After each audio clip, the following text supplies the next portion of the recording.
j'espère que vous allez bien. Donc aujourd'hui je suis venu vous présenter mon nouvel oracle qui s'appelle le Reality 180.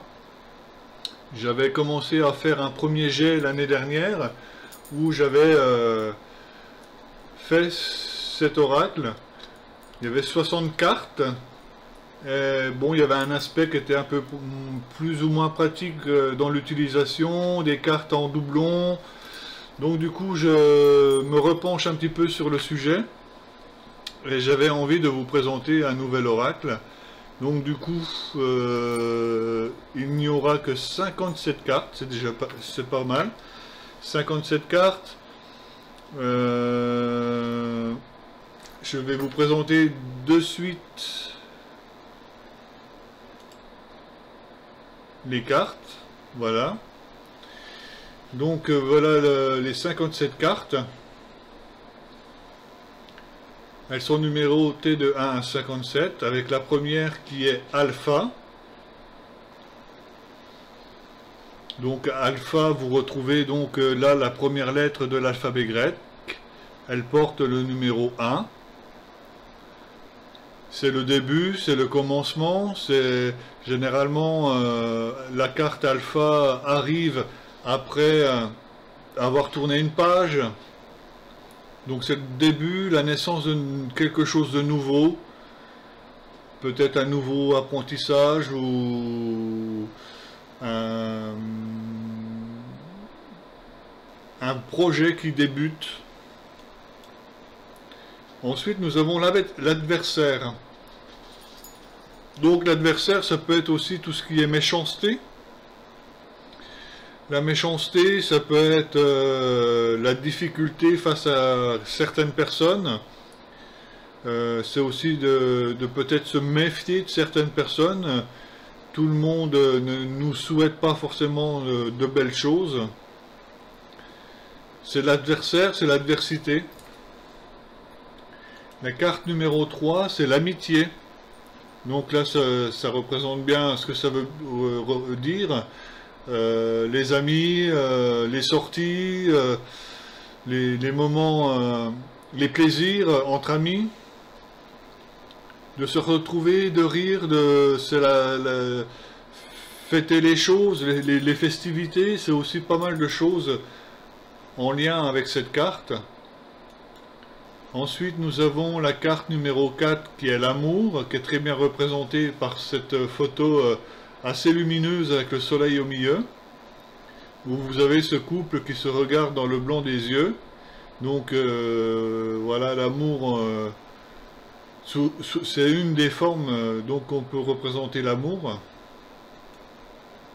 La carte numéro 5 qui représente l'argent.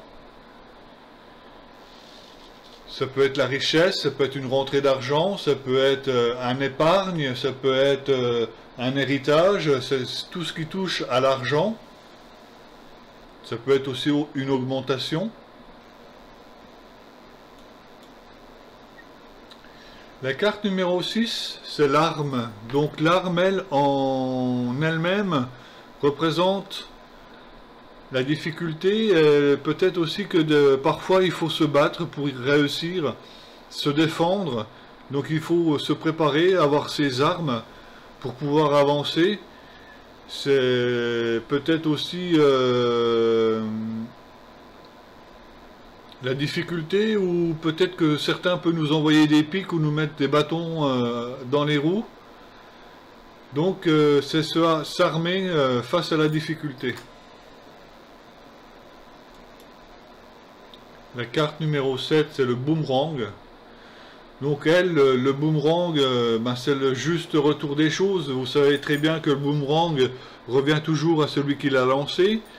C'est peut-être un retour de ce qui a été fait dans le passé, où on a un retour qui soit positif ou négatif, c'est un boomerang. Un retour amoureux, un retour de l'argent, un retour de tas de choses. C'est le boomerang. Après, nous avons la carte numéro 8 qui est le carrefour. C'est la croisée des chemins, c'est prendre une nouvelle direction, c'est se diriger, se déplacer. c'est surtout s'orienter sur un nouveau territoire.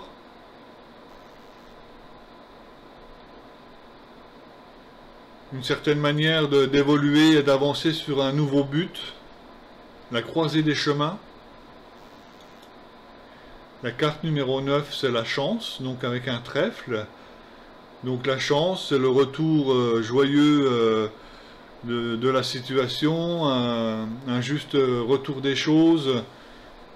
La vie nous sourit, c'est un petit peu comme la roue de la fortune dans le tarot. Des opportunités, c'est d'avoir vraiment de la chance à différents niveaux. Ah, j'en ai passé 2. La chance. Le changement.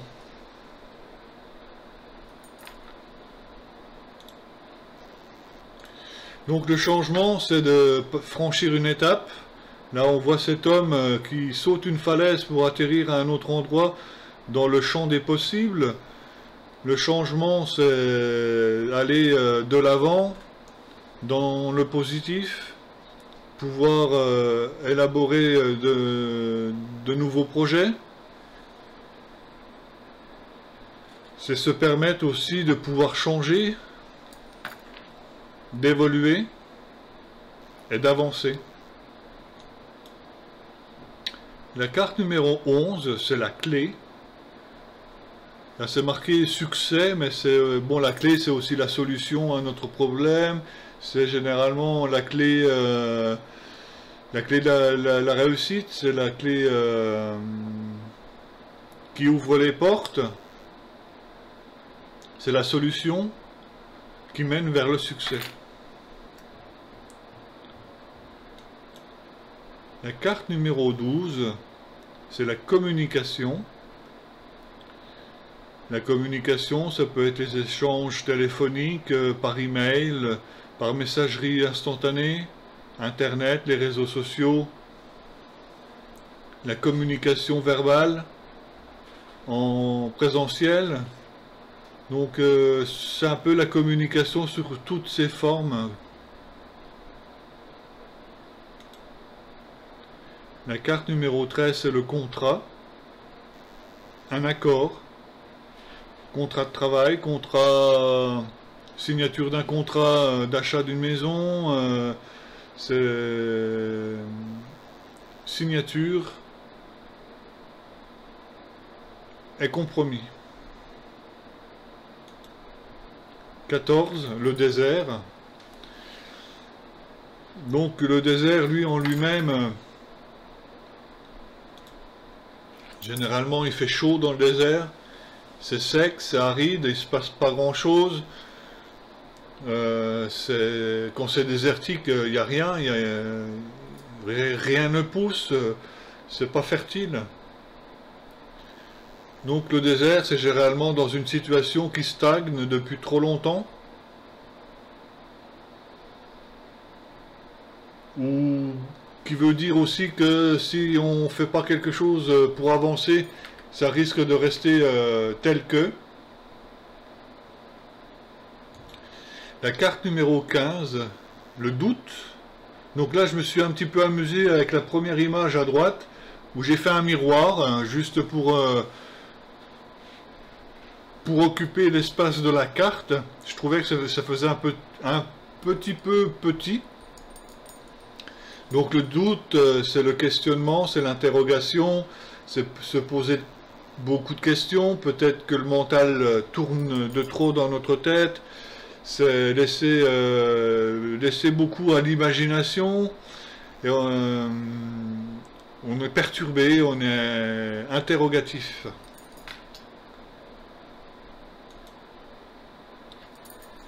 La carte numéro 16, c'est la carte de l'échec. Là, nous avons cette pièce maîtresse qui est le roi, qui est en échec et mat. Donc, il perd une partie. Peut-être qu'un projet a mal tourné ou vous avez été contraint à l'échec dans ce que vous avez entrepris. C'est généralement une carte négative. Mais faut savoir que on apprend de nos échecs et qu'il faut rebondir sur du positif pour retrouver un nouveau départ. C'est peut-être aussi une fin pour un nouveau départ après un échec. La carte numéro 17. Élévation. Donc l'élévation, c'est prendre de la hauteur, c'est laisser les choses positives mûrir, se gonfler d'elles-mêmes, et les laisser monter, prendre de la hauteur et de l'importance. C'est gravir aussi les échelons, gravir les étapes, franchir les étapes, monter de plus en plus haut, pas après pas. 18, nous avons l'énergie. C'est d'y mettre beaucoup d'énergie, c'est aussi la carte la vitalité, la santé, l'énergie.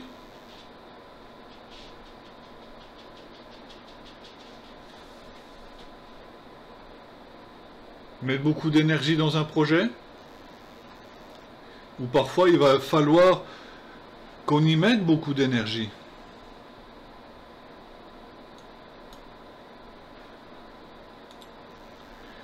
Nous avons l'épreuve. Donc c'est le labyrinthe, c'est une difficulté. C'est pas qu'on va pas sortir victorieux de cette épreuve, mais il va falloir plancher, il va falloir se donner au maximum pour sortir de ce labyrinthe. C'est les épreuves de tous les jours, du quotidien, que les épreuves soient positives ou négatives, ça reste toujours une difficulté à surmonter. Et tant que le résultat n'est pas découlé à la fin, on ne sait pas de ce qui va arriver.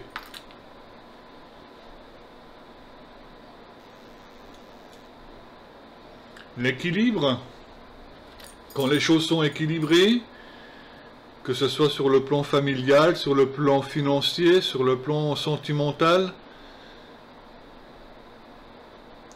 être en équilibre, être stable aussi.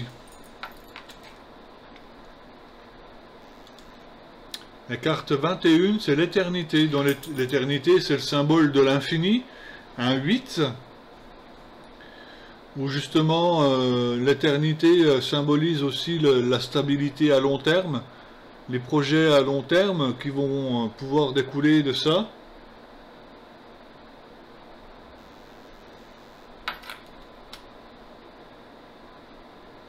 C'est aussi l'infini. 22, la faculté. Les facultés, ça peut très bien être dans les facultés psychiques, les facultés de clairvoyance, de voyance, de médiumnité, des capacités, les facultés avoir aussi toute l'intelligence pour réussir et avoir les facultés pour y arriver.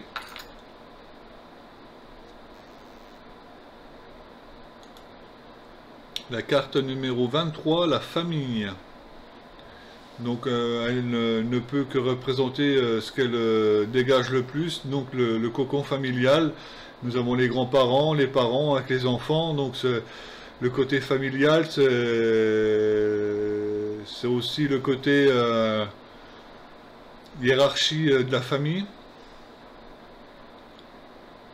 l'arbre généalogique, les descendants, les racines.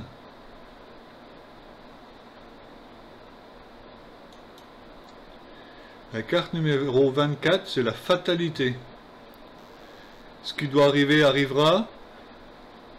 Que ce soit de chance ou de malchance, la fatalité, c'est que quoi qu'il arrive, ça devait arriver, ça devait se passer comme ça.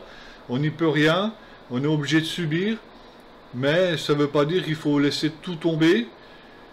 Et le côté positif, ça va être justement de se défier, de remonter la situation. Mais face à la fatalité, on n'y peut rien. C'est juste qu'il faut l'accepter et passer au-dessus pour partir sur quelque chose d'autre.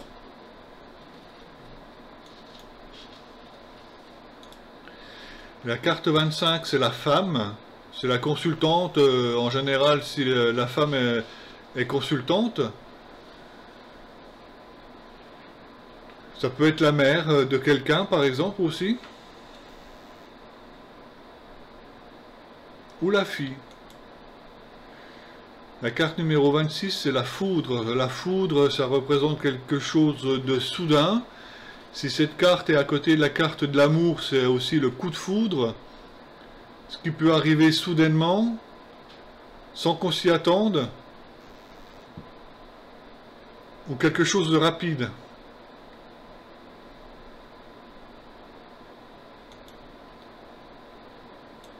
La carte numéro 27, nous avons le frère. Le frère qui peut être très bien interprété comme un partenaire ou quelqu'un de confiance, comme un frère. La carte 28, la fusion, ça peut être le mariage, l'union, le partenariat dans le travail, un partenariat.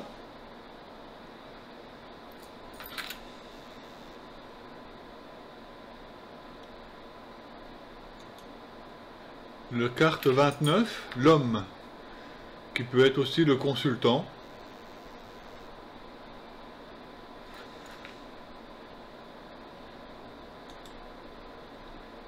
L'instabilité. Donc là on voit la balance qui penche plus d'un côté que de l'autre. Ces deux personnes sont en difficulté. Elles sont en perte d'équilibre. Elles sont dans une instabilité qui généralement nous permet pas d'avancer correctement. C'est pas sécurisant non plus. Donc c'est l'instabilité, la carte numéro 30. La carte numéro 31, c'est l'isolement. C'est rester dans notre zone de confort, mais peut-être dans des circonstances difficiles. On a envie de voir personne, on se replie sur soi-même, on évite le contact, l'isolement, c'est l'enfermement un peu chez soi. Se mettre à l'écart de la société, pas beaucoup sortir. C'est un petit peu se mettre en prison soi-même. La carte numéro 32, la justice. Donc nous avons la balance de la justice avec le marteau, la sentence, un juste retour des choses, que ce soit sur le plan judiciaire ou pas, où il y a eu un verdict, une décision, un accord ou un désaccord. La carte 33, le lâcher prise. Donc on voit ces mains qui lâchent un papillon qui coupe tous les liens, les liens, les chaînes qui nous retient. Et on lâche prise pour un nouvel envol.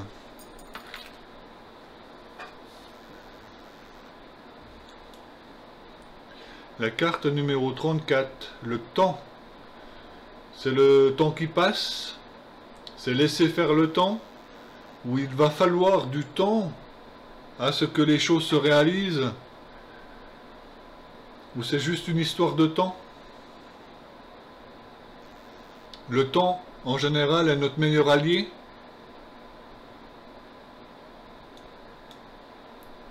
La carte numéro 35, la lumière. Donc c'est aussi le soleil après la tempête, hein. La lumière, la mise en lumière de certaines choses, de montrer des choses qui étaient peut-être cachées par les nuages, où la lumière est apparue et a laissé se révéler des tas de choses. C'est quelque chose de positif. La mise en lumière. La carte 36, la maison. Donc ça peut être aussi bien le foyer, les plaisirs à la maison, la famille. Ça peut être également les travaux à la maison, le bricolage.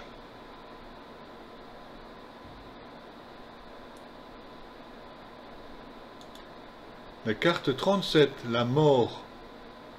Donc là, on vous rassure que personne, cette carte ne prédit pas la mort en elle-même, mais la fin d'une situation où justement quelque chose meurt, pas quelqu'un, mais quelque chose meurt, justement pour laisser place à une nouvelle naissance. On dit qu'il faut laisser, il faut faire du vide pour laisser la place à quelque chose de nouveau. Et là, c'est exactement la même chose. La mort laisse la place à la naissance de nouveau, quelque chose de nouveau.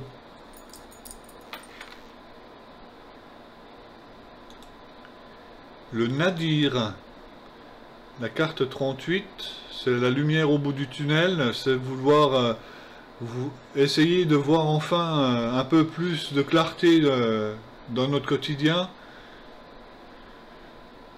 d'y mettre un peu plus de lumière, et peut-être de remonter vers le haut, vers quelque chose de plus brillant.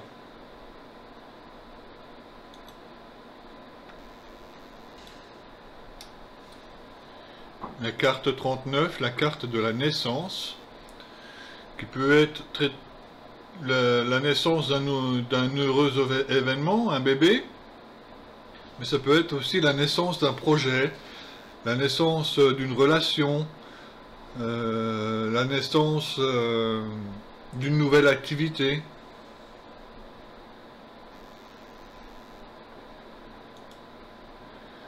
La carte 40, l'ordre. C'est mettre de l'ordre dans ses affaires, mettre de l'ordre dans sa tête, faire du ménage, trier, ranger, organiser, et certainement y voir plus clair. 41, la paix, donc c'est symbolisé par les colombes blanches, la paix, la sérénité, le calme.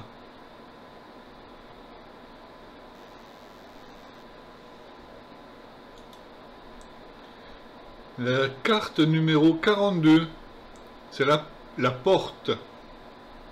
Donc là, j'ai pris carrément la porte des étoiles dans le sens un peu comme Stargate.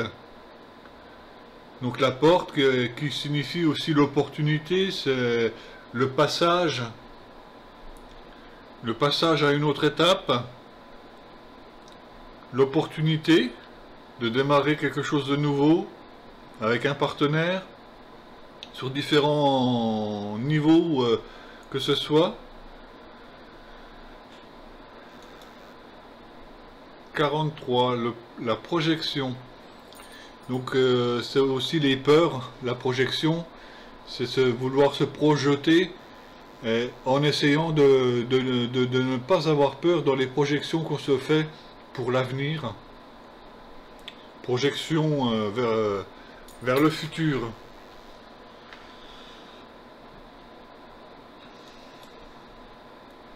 La carte numéro 44, la protection. Donc là c'est un ange qui est là pour vous protéger dans la bienveillance et la lumière. La protection. La carte numéro 45 représente le repos, limite burn-out, où justement vous êtes très fatigué et vous avez besoin de repos d'urgence, de vacances, de souffler un peu plus, d'avoir du temps libre pour vous reposer.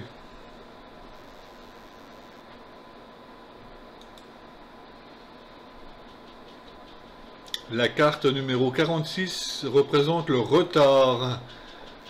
une situation, un projet qui prend du retard.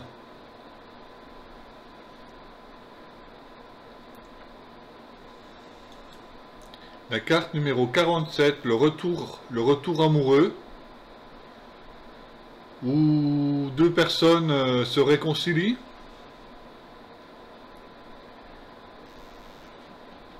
Où deux personnes se rapprochent l'un et l'autre.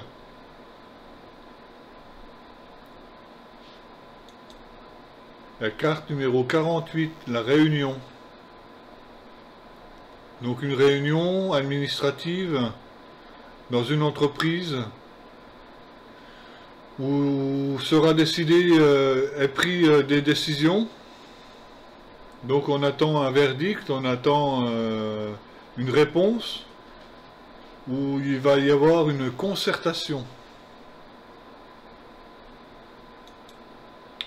La carte 49, la richesse, l'abondance, que ce soit sur le plan amoureux, financier, c'est pas que la richesse financière, c'est aussi l'abondance, sous toutes ses formes.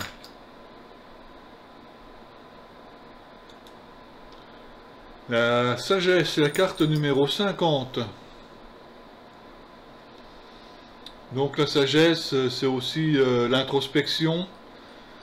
C'est la personne qui conseille, c'est la sagesse, la méditation, dans le sens où on fait preuve de sagesse, de réflexion, de méditation.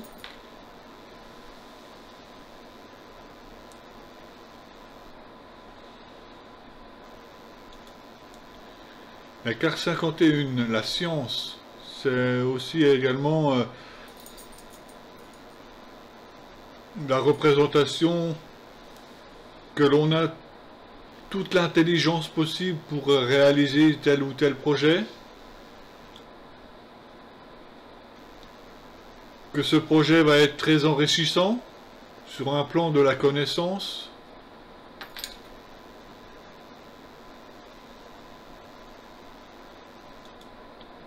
« 52, la trahison.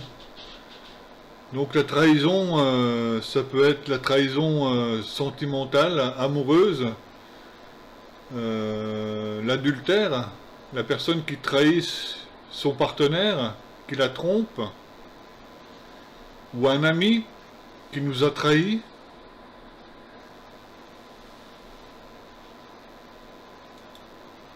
La carte numéro 53, la transformation. Donc là, nous avons le papillon la chenille qui se transforme en papillon. C'est une transformation pour un nouveau départ. C'est que nous avons suffisamment subi de choses négatives qui nous ont fait réagir sur tous les niveaux, qui fait que l'on se transforme en une version améliorée de nous-mêmes.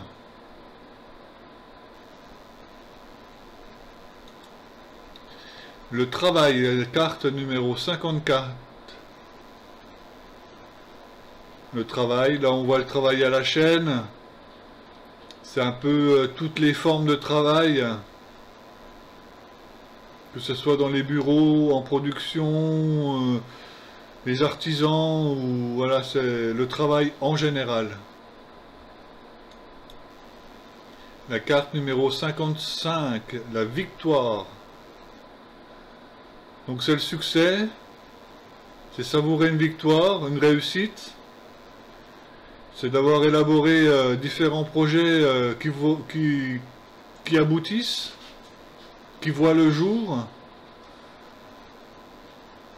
Et on récolte toutes les satisfactions possibles et imaginables dans la victoire. Nous avons le voyage au bord de la mer, la carte numéro 56. Le voyage qui peut être aussi le déplacement, les vacances, la découverte, l'exploration de nouveaux pays, de nouvelles contrées, le déplacement. Et enfin la carte numéro 57, Oméga, qui est la dernière carte de l'alphabet grec, et qui représente la fin d'une étape, la fin d'un projet, où on tourne une nouvelle page. Il y a quelque chose qui s'achève, qui prend fin. Donc voilà, j'espère que ça vous a plu. N'hésitez pas à me laisser des petits commentaires, si ça vous plaît. Si vous pensez avoir des suggestions à faire, ce sera avec plaisir. Bonne journée, au revoir.